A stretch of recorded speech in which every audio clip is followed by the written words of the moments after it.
Falcon Punch!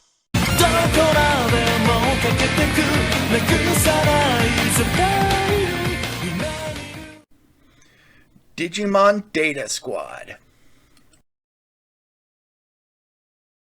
Hello and welcome to Earth Alien ProtoMet. After the end of Digimon Frontier, the Digimon franchise kind of went a bit dormant. There were still games and the occasional manga, but there wouldn't be a new television series until 2006's Digimon Sabers, released in the US under the title Digimon Data Squad. Look at how shiny that is. So was the return worth the wait, or is it beyond saving? After encountering a runaway Agumon, high schooler Marcus Damon learns of the existence of not only Digimon, but also DATS, a secret organization that deals with and covers up incidents involving Digimon to keep the public unaware of their existence. When Marcus learns he can channel an energy called a DNA charge to power up his new partner, he joins DATS to help deal with the rogue Digimon that keep popping up. Yes, I'm using the English names for this video because that's the version that I watched for this review. I have seen both versions, so I am aware that Bomber Nannymon and Citramon are not allowed to coexist. Let's move on. Unlike previous seasons, the main cast of Data Squad are not children. As previously mentioned, the main character Marcus is a high schooler, and he's a hot-headed young fighter who mostly thinks with his fists. Marcus's rival/partner, Thomas F. Norstein, is a young genius. Despite being 14, the same as Marcus, he's already accomplished so much, and often finds himself flabbergasted with Marcus's straightforward approach to everything, preferring instead to plan things out. Yoshino Fujieda is the oldest of the three main characters, being 18, and tries to be professional, but is often frustrated with working with Marcus, viewing it as little more than babysitting.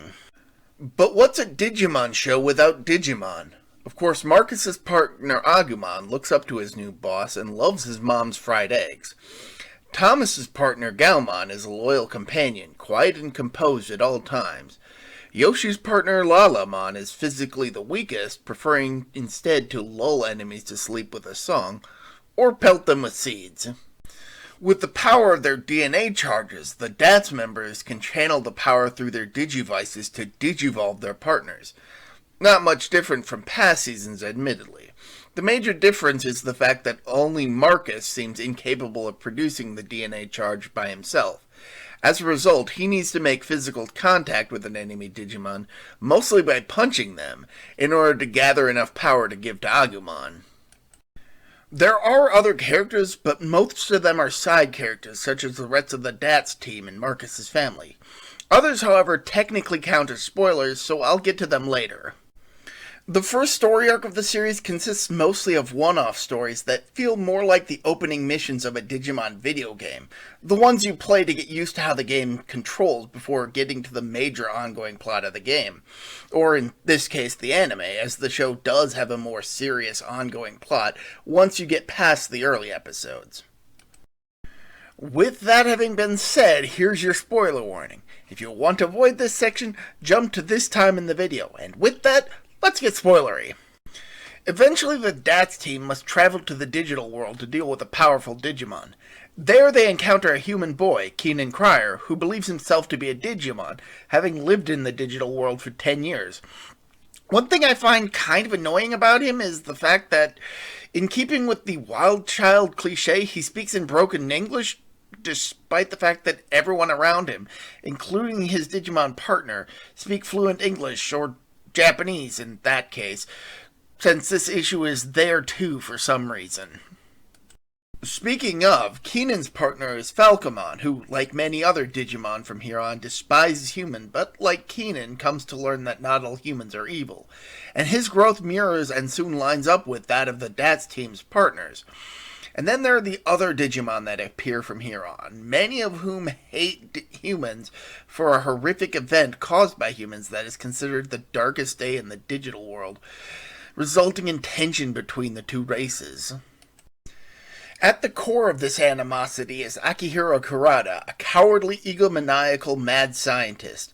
One of the first humans to explore the digital world, he believes that all Digimon are dangerous wild animals, and in an attempt to protect humans, decided to lash out at them before they can attack them. The irony of being the exact kind of threat to Digimon he believes Digimon to be towards humans should not be lost on the audience. But he's also one of the single evilest characters in the whole Digimon franchise.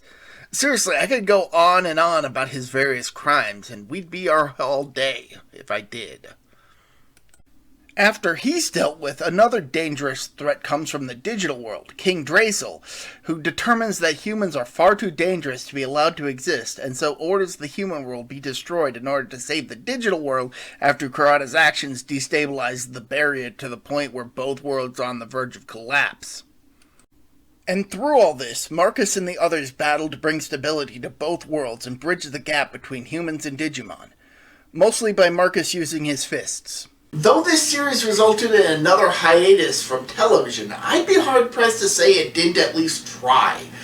I do find the show to be quite interesting with the ideas that it explores, but it does take a bit to get to those good parts. Still, Digimon Data Squad is in my top 5 Digimon seasons, though there are only about 10 of those seasons anyway, but still, it's worth a watch. And until next time, I'm ProtoMet. See ya!